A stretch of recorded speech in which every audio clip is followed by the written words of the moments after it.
Yes अध्यक्ष महोदय, आपने मुझे 10वीं पंचवर्षीय योजना पर बोलने का अवसर दिया, इसके लिए मैं आपका आभारी हूँ। आपने मुझे कम समय दिया, इसके लिए भी आभारी हूँ।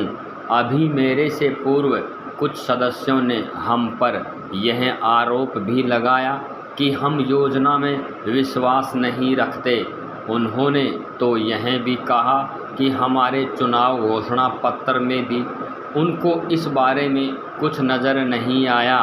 मैं इस बारे में यह निवेदन करना चाहता हूं कि उन्होंने कोई दूसरा घोषणा पत्र देखा, गलत घोषणा पत्र पढ़ा और उसी को हमारा घोषणा पत्र समझ बैठे।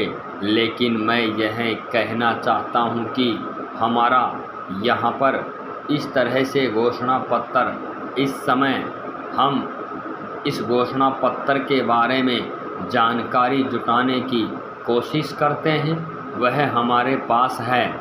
मैं इस हमारी घोषणा में योजना के बारे में स्पष्ट रूप से कहना चाहता हूं कि हम योजना पर विश्वास रखते हैं, लेकिन ऐसी योजना पर विश्वास नहीं रखते जो जनता के दुखों को दूर नहीं कर सकती, जो जनता के कष्ट दूर नहीं कर सकती।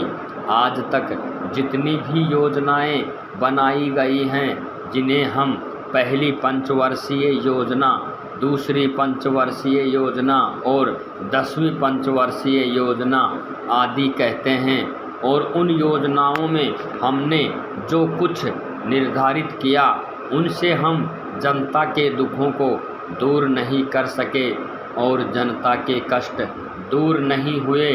इन योजनाओं के परिणाम भी हमारे सामने हैं। बड़े बड़े अनुभवी बैठे, उन्होंने योजनाएं बनाई, लेकिन योजनाएं ठीक प्रकार से कार्यान्वित नहीं की गई। उन योजनाओं में काफ़ी दोष थे, जिसके कारण ये योजनाएं लोगों के दुखों को दूर नहीं कर सकी, लोग दुखी ही रहे। मैं यहाँ पर कहना चाहता हूँ कि जो हमारी योजना थी, उसका परिणाम क्या निकला?